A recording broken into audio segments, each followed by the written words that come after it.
हमारे पेपर में कल पूरे के पूरे पेपर में हमको क्या पढ़ना है, किस प्रकार से पढ़ना है और पेपर में कौन कौन से क्वेश्चन कितने मार्क्स के आएंगे, ये हम अच्छी तरह से पढ़ ले और जान जाए कि हमारा स्टार्टिंग से पेपर कितने कितने मार्क्स का आएगा। इसीलिए आप सभी लोग ध्यान दो।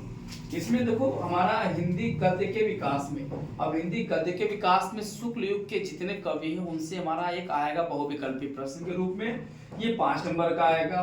उसी प्रकार पद्य में आएगा, पद्य में जितने भी हमारे कवि हैं उनसे संबंधित रीतिकाल एवं आधुनिक काल, यानी शुक्ल युग में कौन था, गद्य के विकास में शुक्ल युग और शुक्ल, यानी हमारे शुक्ल युग से 5 नंबर का क्वेश्चन आएगा बहुविकल्पी वाले में। हिंदी पद्य के विकास में रीतिकाल एवं आधुनिक काल, यानी रीतिकाल और आधुनिक काल के जितने भी कवि हैं उनसे संबंधित हमारे 5 नंबर के मार्क्स क्वेश्चन आएंगे। फिर सेकंड नंबर हमारे हिंदी, अब इसमें करा गद्य हेतु पाठ्य पुस्तक। अब गद्य में जैसे हमको जो भी चंद्रशेखर प्रसाद का जो भी चैप्टर होगा उसमें हमको कोई ना कोई एक दिया हुआ पाठ है, उसको हमें समझना होगा किस चैप्टर से है और उसका हमको क्या लिखना है, संदर्भ प्रसंग और व्याख्या।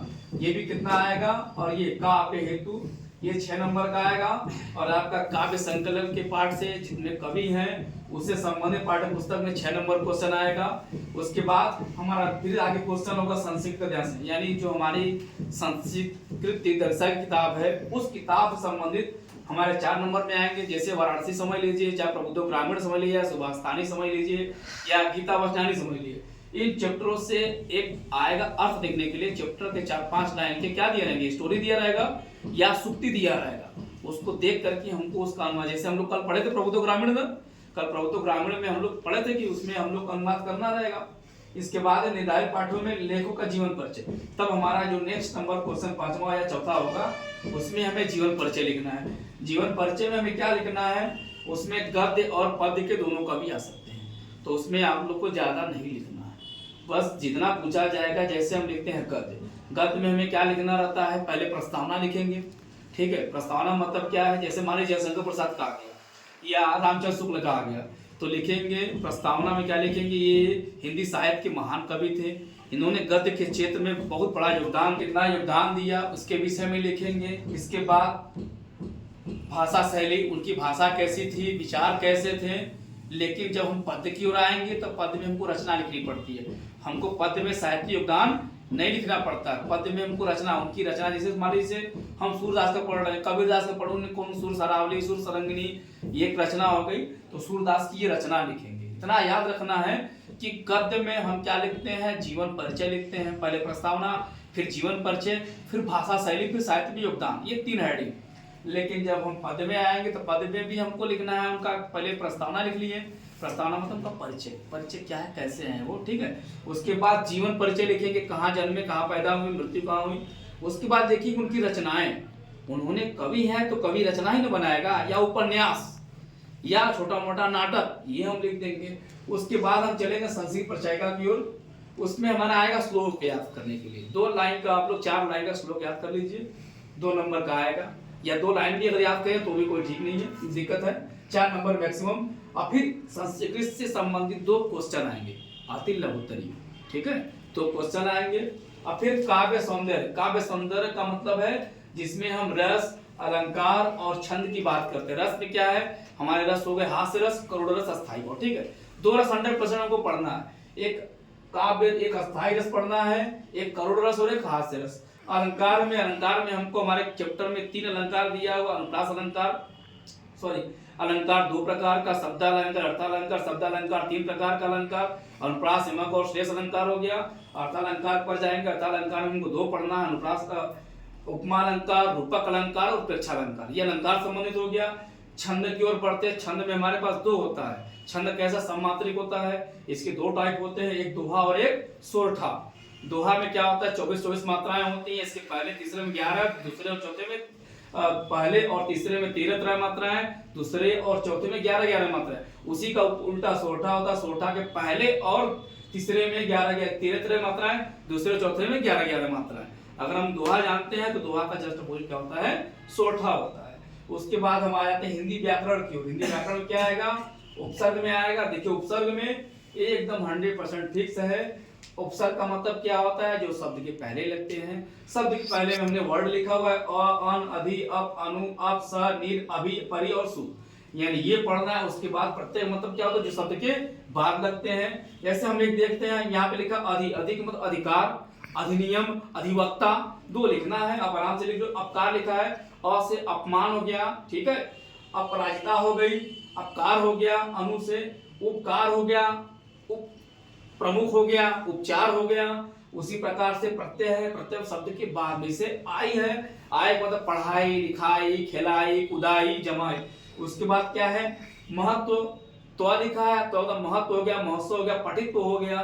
ता लिखा है, पन लिखा है, बचपन, पिछड़ापन, बहुपन, तो घट, घबराहट, ठीक है, हो जाएगा। इसके बाद हमारा समास आ गया, समास में द्वंद्व है और दिग्गु है।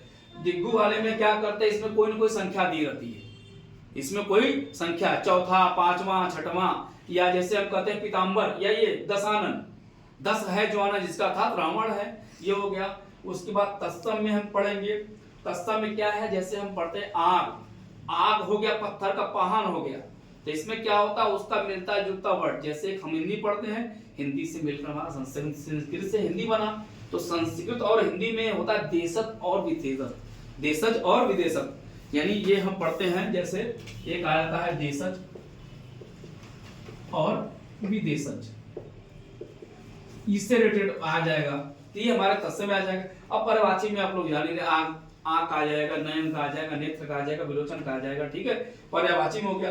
अब फिर संस्कृत व्याकरण क्यों रहते हैं, संस्कृत व्याकरण में क्या करना है, संधि, संधि में यड़ संधि, वृद्ध संधि, अयादि संधि है। यड़ संधि, इसका सूत्र हमको लिखना है, इकोड़ याची। दीर्घ संधि में हमेशा अ, बड़ा की मात्रा, बड़ा आ का मात्रा, इसे विद्यालय, विद्याधन, आलय, आ शब्द आ रहा है। दीर्घ संधि, वृद्ध संधि में क्या है, इसमें अय की मात्रा, जैसे हम कहते हैं महेंद्र, महेंद्र लिखा है, महेंद्र में ए की मात्रा आ रही है, एकदम सिंपल पहचानना है। अय की मात्रा लिखा है, दीर्घ संधि हो गया। अयादि संधि का मतलब क्या है, जिसमें 3 शब्द आएंगे, पवन, नयन, लोचन, पवन, नयन, लोचन आ गए, ये हमारी आदि संधि हो गई। बात समझ में आई। यड़ संधि में क्या आता है, यर, लव, यर, लव, हलन। जैसे हम लिखते हैं कोई एग्जाम्पल में, जैसे हम लिखते हैं आलस, या और कोई एग्जाम्पल आगे पढ़ाएंगे हम लोग। इसमें शब्द रूप में राम, मधु, नदी और मति। राम शब्द का शब्द रूप में क्या आएगा, राम का पांचवी विभक्ति का तृतीय वचन का रूप क्या आएगा, तो राम शब्द का रामा, रामो, रामा, रामा, रोमा, रामे, रामा, भाई, रामाय, रामाभ्याम, रामे, रामा से रमय, रामायण, हे राम, हे रामो, हे राम। तो ये हम पांचों शब्दों, यानी 7 विभक्ति एक संबोधन हम पढ़ लिए, उसी प्रकार से हमको लिखे आएगा, लेकिन सबका नहीं लिखना होगा। उसमें दे देगा रामाय शब्द रूप में किस विभक्ति और किस वचन का रूप है, एक देगा सिर्फ, वो हमको लिखना होगा आराम से। उसी प्रकार कल हम लोग धातु रूप भी पढ़ लिए थे। धातु रूप में हमने बताया था, इसमें क्या होता है, शब्द रूप में हमेशा संज्ञा या सर्वनाम का बोध होता है, लेकिन धातु रूप पढ़ते तो धातु रूप में क्या, क्रिया का बोध होता है। क्रिया मतलब आना जाना, खाना पीना, लड़ना झगड़ना, ठीक है। और क्रिया में हमारे पेपर में क्या आएगा, पढ़ धातु का लट लकार, लोट लकार, लिंग लकार और लट लकार। एक होता है वर्तमान काल, भूतकाल, भविष्य काल। हिंदी के 2 सरल वाक्य आ जाएंगे बनवाने के लिए, जैसे राम घर जाता है, राम गृहम गच्छति, वृक्ष से पत्ते गिरते, वृक्षात् पत्राणि पतन्ति, ये आ जाएगा। उसके बाद हम चलेंगे तुमुल खंड काव्य। तुमुल खंड काव्य में हमारा इसमें क्या है, मेघनाथ का चित्रण है, मेघनाथ और लक्ष्मण का युद्ध दे दिएगा, या मेघनाथ तुमुल खंड काव्य के आधार पर मेघनाथ का चरित्र का वर्णन कीजिए, ये दे सकता है। हाँ, लक्ष्मण का भी दे सकता है, ये क्वेश्चन बन गया। और लास्ट में घटनाएं, और फिर देगा निबंध रचना। अब आपको निबंध लिखना, तो निबंध में विज्ञान, अभिशाप है या वरदान, पर्यावरण दे सकता है, कोई आतंकवाद पर दे सकता है, पुस्तकालय पर, किसी प्रकार से ये निबंध दे सकता है। यानी ये पूरा हमारे एक पेपर का संक्षिप्त परिचय है, जिससे आप लोग ध्यान से पढ़िए और समझिए। हाँ, 100% श्योर है आपका जो क्वेश्चन बनेगा इसी के अंदर से होगा, बाहर से एक भी क्वेश्चन आने वाला नहीं। क्लियर हुआ?